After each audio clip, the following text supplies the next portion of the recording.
Hey guys, this is Daniel and welcome back to the next part of the character modeling tutorial. Just to let you know, I've made quick changes besides adjusting small things like the size of the buttons and such. I just applied simple colors to these parts. We're going to redo all of the texturing, so please don't worry about that. If you're interested in the set of the material, it's just select the color and check shade list. That's all. Nothing else. So in shaded mode, it looks kind of like this. Yeah, and I just tried using shadeless generally or not. Yeah, depends on what you like. Right now, everything is shadeless and looks kind of interesting. But that's not what we want to do today. I want to model this code this time. We might not finish today, but we'll definitely start with it. So I was thinking to base it off this piece maybe, so I will give it a quick try. So I'm copying this and moving it to the third layer, the one that I'm going to work on. And yeah, and then I'll go into edit mode with the copy and start by making everything thicker so we can see it on top. So it would be around about here.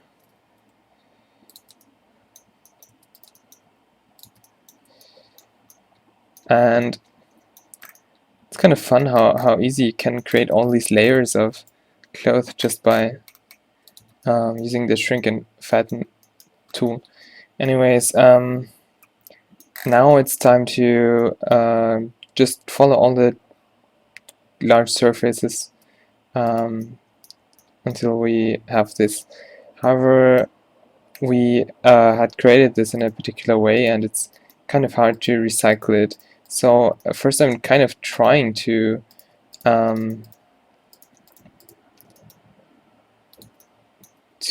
use it just the way it is without making changes, but I might have to remodel some parts if it doesn't work out. So in particular, I'm thinking about changing the topology here or not, because we kind of have only 2 loops and it's a bit few. But if it ends up to be enough, as it seems at the moment, to start, you know, the arm part, then we might leave it. Actually, I'm quite happy, so for now we leave it, and later on we might fix it. So that's all. And the front we need to open this up, so deactivate clipping and just proportional editing, move everything apart. Now you want to think about how to do this, because since this is actually rather straight, it depends all on what you do. In theory, you could really move it just everything up and stretch it and use the same structure, but I'm not sure whether we'll be able to hand all these polygons and reposition them without having too big losses. So at the top there will be of course the scarf, so we can kind of use that to our advantage, but you have to be careful with those things, since you'd want to make your character so that even if she would put off her scarf, she would still be the same. I mean, you know, you should still be able to show her, not in a way that you can only show her from certain angles. That's not good. So that also means that we will later fix things around the hair. For example, back here, you can easily see through. These are the things that will be fixed later.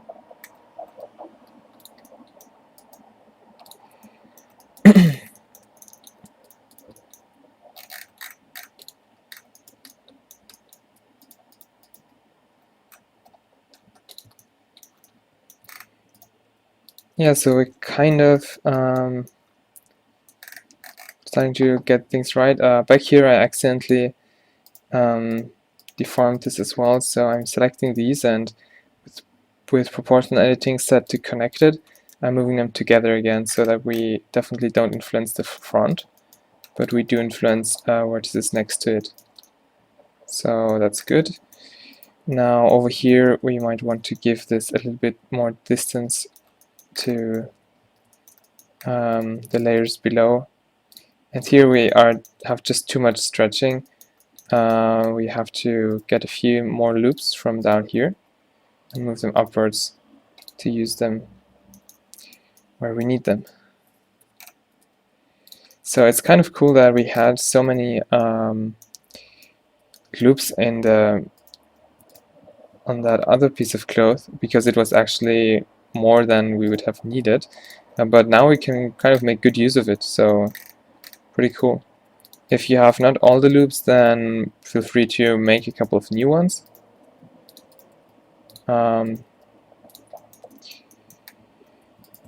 Otherwise, just follow along and hopefully it turns out well for you. I'm not even sure if this is a good tutorial to follow. I mean, who is going to make the same character anyways? I guess it would be just the best to kind of skip through this and see you know, what kind of sounds good and what sounds helpful and what doesn't.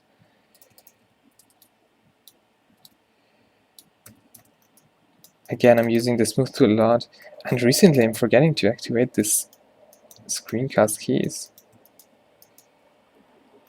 plugin. Yeah, that's what it's called.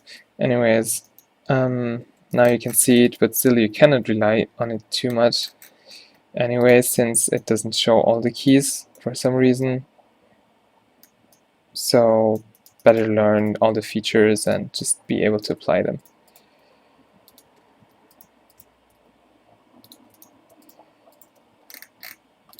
So now we're finally done with the with this first area. Now we're going to move to the arms. Once I'm satisfied here, alright. Now the arms, I'm going to simply extrude them. First thing again, the way I always do it, just extrude them down to the very bottom. Now what I like to do is normally use Alt-Shift-S to make it a bit more spherical. That helps often. Then what I also like to do to make it flat, I try to rotate it as close as I can to be, flat along the z-axis, and then I just scale it along z by 0.1 maybe to give it a little bit of variance, but not too much. And then just work with that and create the loop the way you want it to be. Great. By the way, you can adjust the material if you like. It's kind of irritating the color. And again, just create a few loops and adjust them.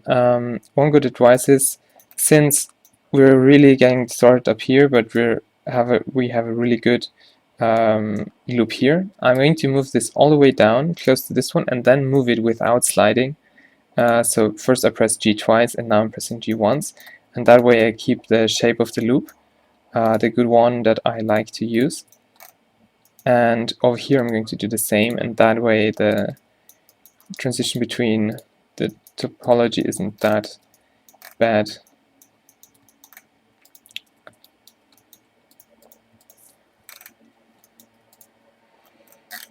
So I guess at this point again, looking at a few real cloth codes and clothes wouldn't be a bad idea, just to see how the seams work and where they usually are, and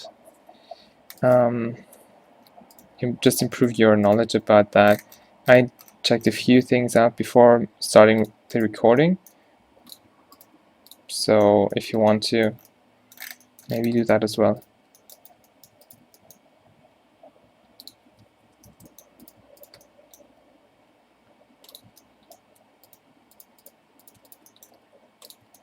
So I kind of don't like this curve here. So I'm trying to add here quite a bit of volume now, but I'm going to change it to connected so that only the vertices in the closed area will be affected, not the ones that are disconnected, for example, on the arm. Now I need to continue to over here. This looks a bit better, just need to make it straight again. It's kind of has kind of these bumps that I don't like. Also, since I switch very often between the proportional editing modes, well, you know, O is the shortcut. You can switch to connected by pressing Alt-O, and also something that's useful is to just work with it and just make the radius really small if you don't want it. That's the other technique that I like to use, depending on what the situation is, of course. But normally it makes you model a bit smoother if you... It's similar to when you draw digitally, you can work with hard brushes and you can work with slightly smooth brushes. That's maybe it. Working with proportional editing is the slightly smooth brush. That will still be hard and you'll be able to define things properly, but at the same time you have good blendings and things like that. You won't see the line with the stroke, which is what we want in 3D modeling, or in this case, just want to get the shape right.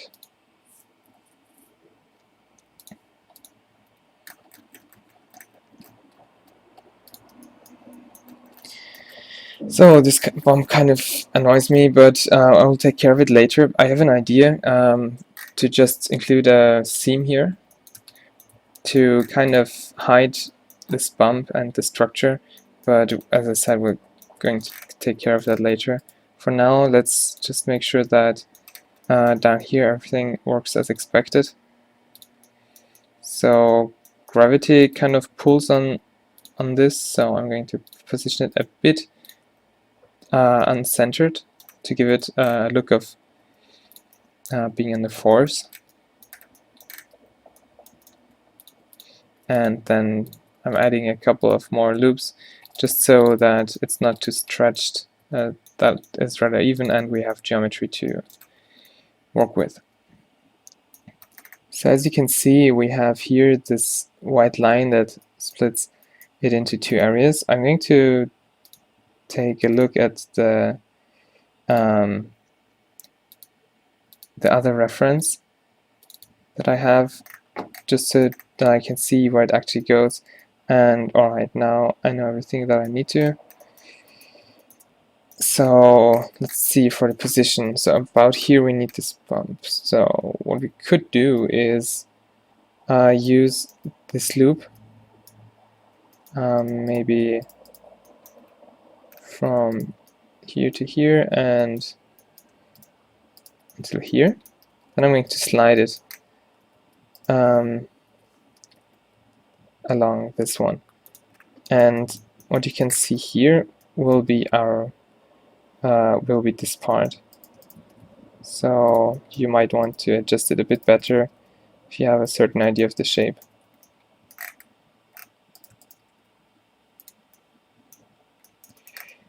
So we really have very little amount of space here, and you really need to think about where to put all them and carefully place them close to each other so that you have space left for everything else, and so that you don't get any double folds and unwanted things.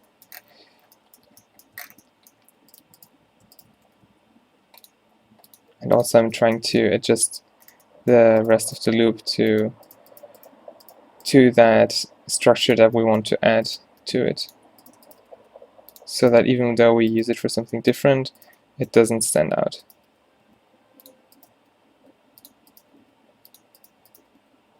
Not too much, at least. We kind of have lots of loops here, I'm wondering whether we can get rid of some, but it looks kind of bad for that at the moment. Anyways, here is now this loop, and what I'm going to try is to bevel it. So I'm selecting this entire thing, and I'll use bevel. And once it's beveled, I will join these triangles into lines again. And hopefully it's going to give us a nice cut and everything is quads. Perfect. Over here, the same deal.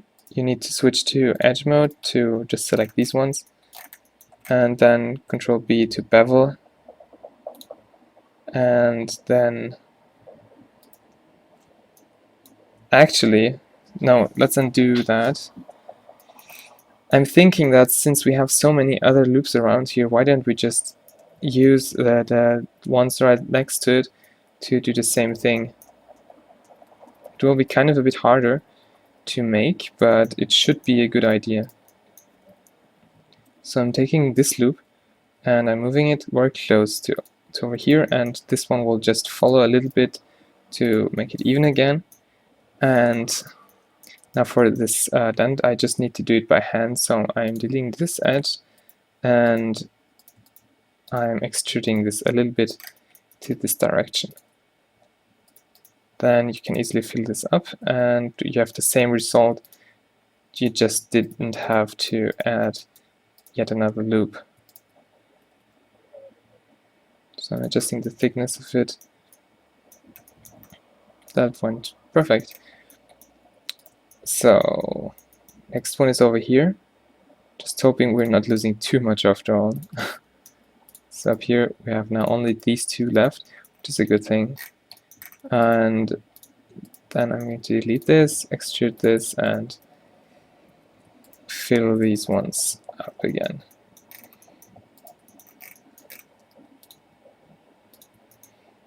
Now where's my reference gone to?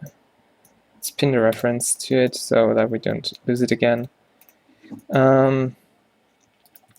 So I'm going to add one more loop over here and try to adjust things a little bit to get a similar result as in the reference.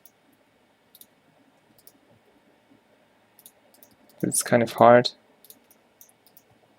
to, you have to be careful to stay on this same surface, not to move it out of it, or else you'll end up with a corner or a sharp edge or something like that. That's definitely nothing good. You can also go ahead and add two more loops right in the middle of this, and use shrink and fan to move them inwards. If you now go to select loop inner region, you will get this area here, and assign this to a new material slot, and you can just select your other white material to, well, reach what we are going for. I see now that we have also this black area, so we need to do that again, and I will try once more to use the existing structure and integrate it into what we want to build. So I'm moving the next loop from outside closer, and I'm doing the same thing over here. Here it's a bit harder since we have to get things even. So I am deselecting all the ones that are finished with their adjustments and keeping the other ones in the selection that we still need to change.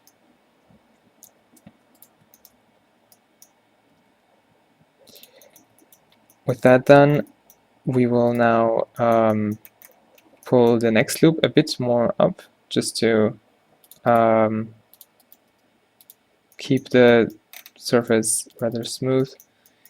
And now a bit of a difficult task again is to make this loop go around and actually join with itself.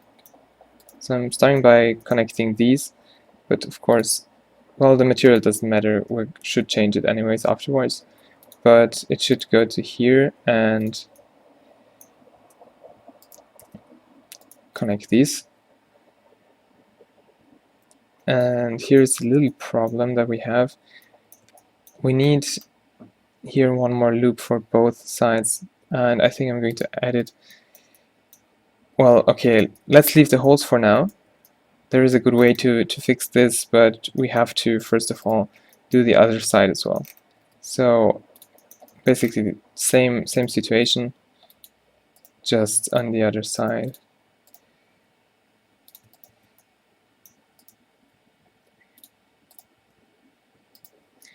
Wait, was that even correct? I wonder. Well, there we go. We just need to make this straight again.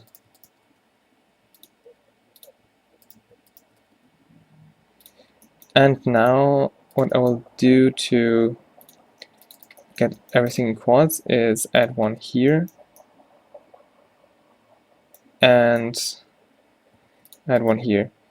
And I will try to move it closer to you know, this corner, since we can also use it to sharpen it, which is something that we had in the design here anyways, but we didn't really have a way to do it yet on our model. So again, we're using things to fix problems. Now you want to make sure that this loop is still continuous, so you have to connect it in this manner so that this loop goes through, and here we just have to accept a little extension of the other area. So same thing over here, move this thing outwards and then connect the other ones. That should go for all the 4 places, and you should not run into any trouble. And to make it smooth, just scale it up. That should work, but it might not be necessary to do so.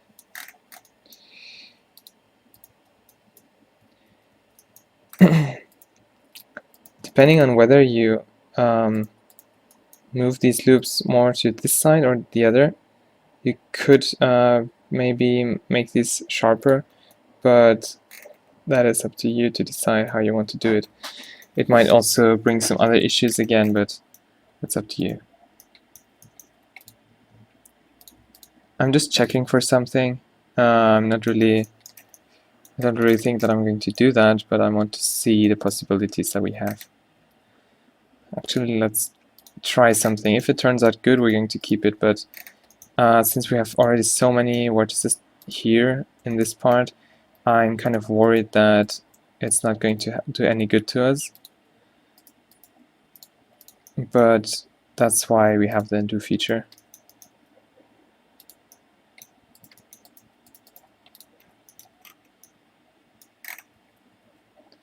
Maybe it's not so bad after all.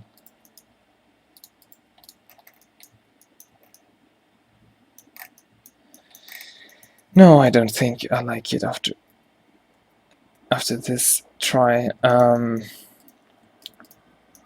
We will do it, we'll manage somehow. I think I want these corners to be sharp as well, but we'll do it differently. First of all, we're going to make space for and room for these new loops that we plan to add. I'm going to slide everything else away, and then once it's prepared, let's just go ahead and add these and really try to make it even here to make those invisible, those corners. The only place where you want it to be close together is here at these corners, the place for which I actually added these loops. But it gives a really good effect if it's really sharp.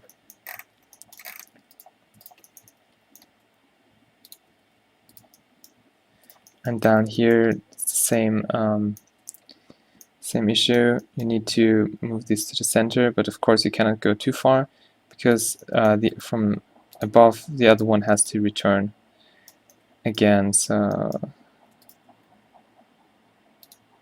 just go as far as you can. Over here we have kind of lots of loops. I think I'm going to delete this one just to make things clear, and I want to delete a second one as well, just so that the number of vortices around this arm is even and not. a different number.